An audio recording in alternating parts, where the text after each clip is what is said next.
Hello everyone, in this video I'll be showing you how to beat the Dualiste boss fight in Clair Obscur Expedition 33. There's actually a pretty easy strategy here that we want to do. So setting up immolation is important. If you don't have Metalum for Myel here, you're going to have to get her in virtuose stance. Now, we actually have a few different combos here, so we'll do some 2 left-hand attacks, 2 right-hand attacks, and then an overhand attack like that. He does have a few different attacks that he'll bring out. My recommendation for dodging them is to watch the hands.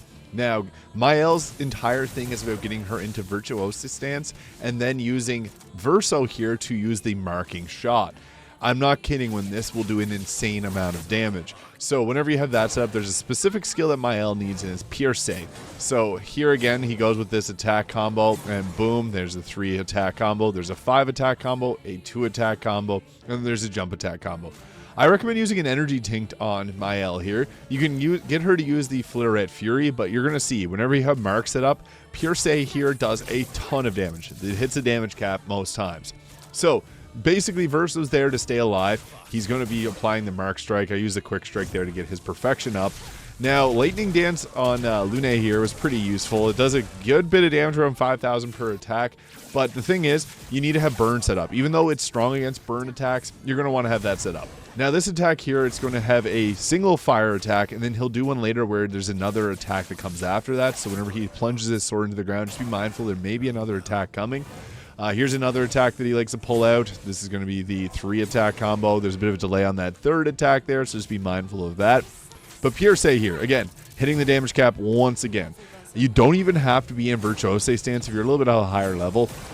You can even just go into offensive stance and pull that out. Now, this attack here, he has this bit of a slower attack, but watching the hands does help quite a bit. He'll also pull out this jump attack in the 2nd phase of the fight, where you do have to jump over and you can get some damage in yourself. But that attack combo is probably the worst one there. Myel, or Lune here going into Mayhem is also quite a good choice because you can actually get some good damage out with that if you have multiple stains built up. But you can see here, in offensive stance with Mark set up, you can still hit for the damage cap with your Percee attack, which is extremely useful. It just will cost a bit more action points for Myel to use. But I would recommend trying to get Percee off as many times as possible. It's all about getting her into virtuose stance and then using that attack. But you can see there, even in the defensive stance, we still got a good amount of damage with that attack. He'll pull out that jump attack again, and it is a frustrating one because it does have some delays in the attacks.